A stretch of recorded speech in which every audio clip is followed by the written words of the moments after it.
ഒരാളും ദൈവവും തമ്മിൽ ഒരു കോൺവെർസേഷൻ നടന്നു. അത് കഴിഞ്ഞിട്ട് അയാൾ വന്നിട്ട് പറയുകയാണ്, എൻ്റെ ദുശീലങ്ങൾ മാറ്റുവാൻ ഞാൻ ദൈവത്തോട് ആവശ്യപ്പെട്ടു.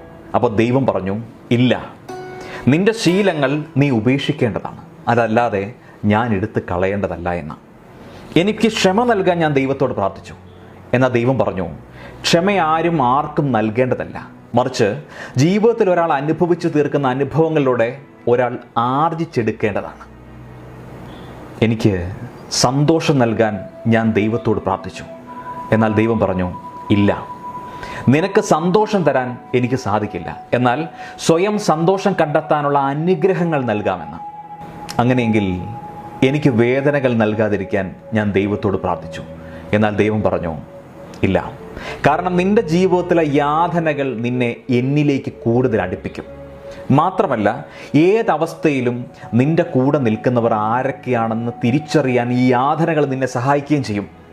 എൻ്റെ ജീവിതത്തിൽ ഉയർച്ചയുണ്ടാകാൻ ഞാൻ ദൈവത്തോട് പ്രാർത്ഥിച്ചു.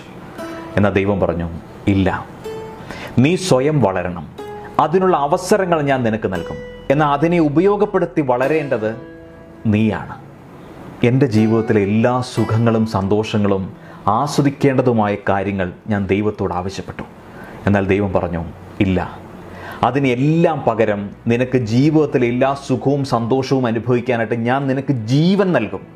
ഏറ്റവും അവസാനമായിട്ട് എന്നെ സഹായിക്കാൻ ഞാൻ ദൈവത്തോട് ആവശ്യപ്പെട്ടു. എന്നെ ദൈവം സ്നേഹിക്കുന്നത് പോലെ എനിക്ക് മറ്റുള്ളവരെ സ്നേഹിക്കാൻ കഴിയണമെന്ന് പ്രാർത്ഥിച്ചു. അപ്പോൾ ദൈവം പറഞ്ഞു, തീർച്ചയായും ഇപ്പോഴാണ് യഥാർത്ഥത്തിൽ നിനക്ക് എന്നിൽ നിന്നും എന്താണ് പ്രതീക്ഷിക്കേണ്ടത് എന്ന് നിനക്ക് മനസ്സിലായത്.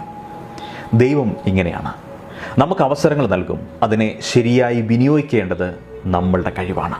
അല്ലാതെ ദൈവത്തിൽ നിന്ന് സന്തോഷങ്ങളും സൗഭാഗ്യങ്ങളും മാത്രം പ്രതീക്ഷിച്ച് ജീവിക്കരുത്. ഇതെല്ലാം നമുക്ക് ദൈവം തരുന്ന അവസരങ്ങളിലൂടെ നമ്മൾ സ്വയം നേടിയെടുക്കേണ്ടതാണ്. മാത്രമല്ല, നമ്മോടൊപ്പം കൂടെയുള്ളവരെയും വളരാൻ സഹായിക്കുന്നവരായി നമ്മൾ മാറാനാണ് ദൈവം ആഗ്രഹിക്കുന്നത്. അതുകൊണ്ട് മറ്റുള്ളവരെ നമ്മളെപ്പോലെ തന്നെ കണ്ട് സ്നേഹിക്കാനുള്ള മനസ്സ് തരണമേ എന്ന് പ്രാർത്ഥിക്കാം. Have a great day. Thank you. By.